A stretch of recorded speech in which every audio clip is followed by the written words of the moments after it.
All right, everyone. Today we're going to be talking about Nintendo Switch 2. We got some exciting stories to go your way. Someone's actually scalping a Nintendo Switch 2 right now. Absolutely wild. And we're not talking about black market. Actually, it's live right now on eBay. Pretty insane. But there's actually some other news we have as well. Some potential rumors. Well, not potential. They literally are rumors surrounding some new features with the magnetism on the Joy-Cons. We also have some information, some detailed information on the Nintendo Switch 2 experience because, hey, they are hiring people to help run that experience. And we found one of the hiring posts out in Toronto, Canada. So we're going to go ahead and take a look at that and so much more. Whew. All right. If you don't want to deal with any hubbub, go down to the timestamps down below, skip to where you want to be. But where you really want to be is right here because we're giving away a Nintendo Switch 2. Not a joke. We're actually giving one away. Link down in the description or the pinned comment. Without further ado, let's get into the news. All right, first up, here we go. Here's this post over on eBay. Now, this post is claiming a number of things. Outside of them charging $1,500, hello, scalper, look at some other things they're saying here. Nintendo Switch 2 console, pre-order confirmed. Brand new inbox with Mario Kart 9. And you're like, okay, they're including Mario Kart 9 with it, so it's the system and that. It's kind of interesting how they list it because when you go down here, it comes up as a white Switch OLED coming from Japan. This is obviously incorrect information for a Switch 2. The seller has a 100% rating, but what you really want to pay attention to is when they say this will ship between April 8th and the 24th. So what they are saying is they are going to be shipping this thing out, well, now. And I don't understand this. Obviously, I'm assuming this listing is entirely fake, right?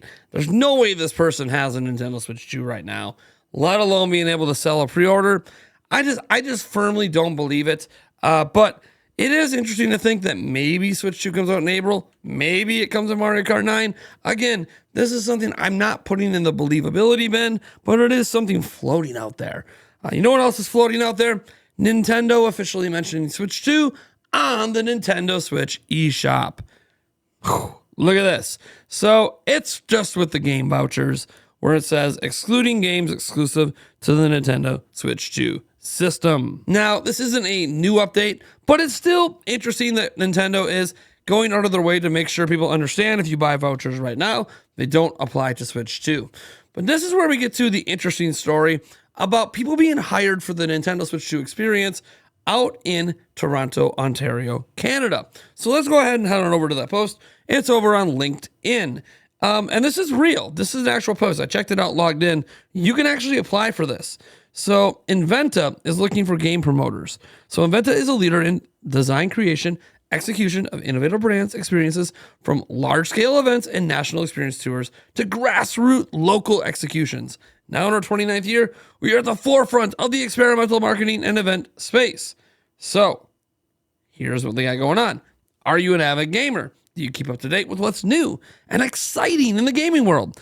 Inventa is looking to hire game promoters and team leads for a major event put on by Nintendo. This position will support guests with interactive experiences for the upcoming Nintendo Switch 2, the successor to Nintendo Switch system. If you're outgoing, professional, reliable, and have a passion for gaming, this could be the role for you. Now, what you'll do as a game promoter? Well, you'll speak to guests about the Nintendo Switch 2 system, creating a memorable and lasting hands-on experience.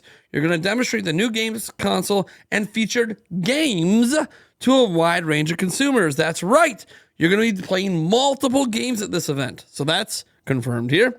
Beyond all of that, the line management and orientation of guests through the flow of the event represent Nintendo in a professional manner. For all, they are the ones hiring you. Raise concerns and questions with an assigned team lead. Collect data based on interactions with specific games or activities.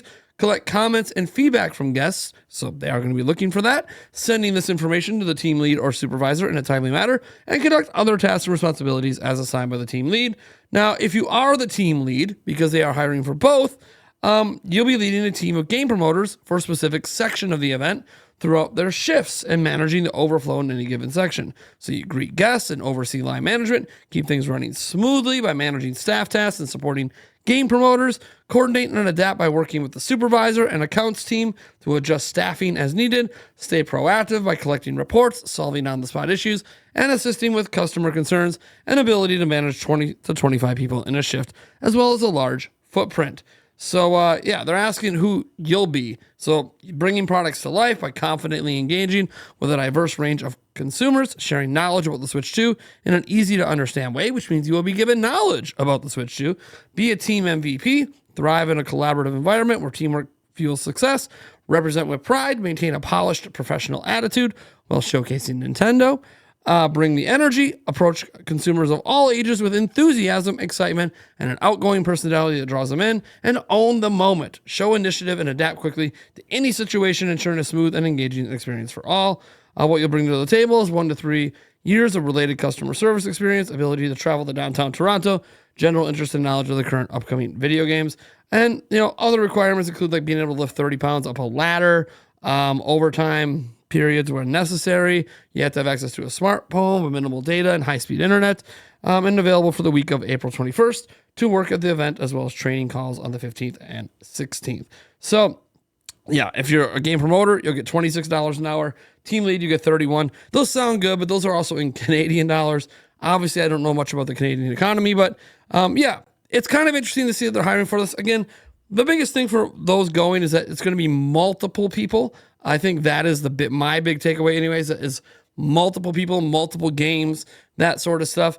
Now, another thing I want to bring up is Shiver Entertainment. If you guys remember, Nintendo purchased Shiver Entertainment last year, towards the end of last year, and something has come up because Nintendo is officially hiring more people for Shiver Entertainment. It's made people think Nintendo might be taking their games multi-platform or over to PC.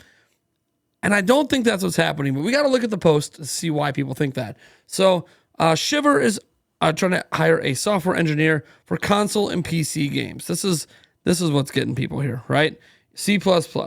So you will work on many different facets of our games, coupling your interest with the needs of the project. The ideal candidate will have a desire to work with core and low-level systems and be excellent at debugging.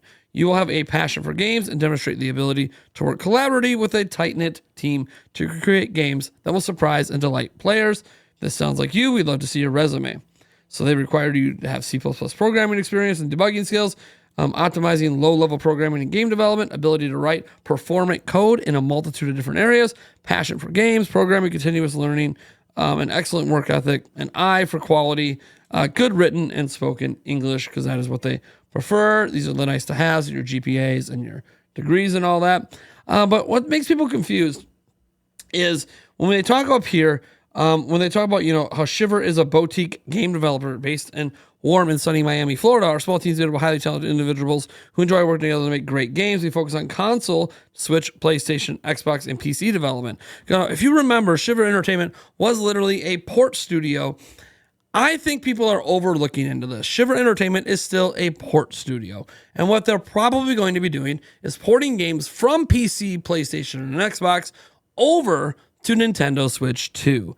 Obviously, they can't say that here. They can't give away the projects. But honestly, Nintendo now wholly owns them. This is highly likely what they're going to be tasked with. I do not believe this has anything to do with bringing Nintendo games over to PlayStation, Xbox, or PC. Nintendo is the most successful and most profitable they've ever been. So, yeah, I think we got to use some logic here to understand. They're talking about bringing games over from other platforms to Switch 2. That's likely what they're going to be dealing with. And you know what? Shiver Entertainment is now the second US-based studio for Nintendo. We haven't seen them credited in any games officially since Nintendo bought them, but I think that's going to change when Switch 2 comes out. And I think Nintendo's offering their services to third parties. Could be wrong on that front. Obviously, we'll know once we see them credited in games on Switch 2. All right, so let's head on over here to the rumor mill. That's right. I told you there was a rumor about the magnets on the Joy-Cons. Wasn't lying to you. It comes from Nash Weedle. Nash Weedle has a so-so track record. Spot on about Metroid Dread and Mario and Luigi Brothership. Has some other rumors out there just floating until probably April 2nd when we'll find out if some of them are true.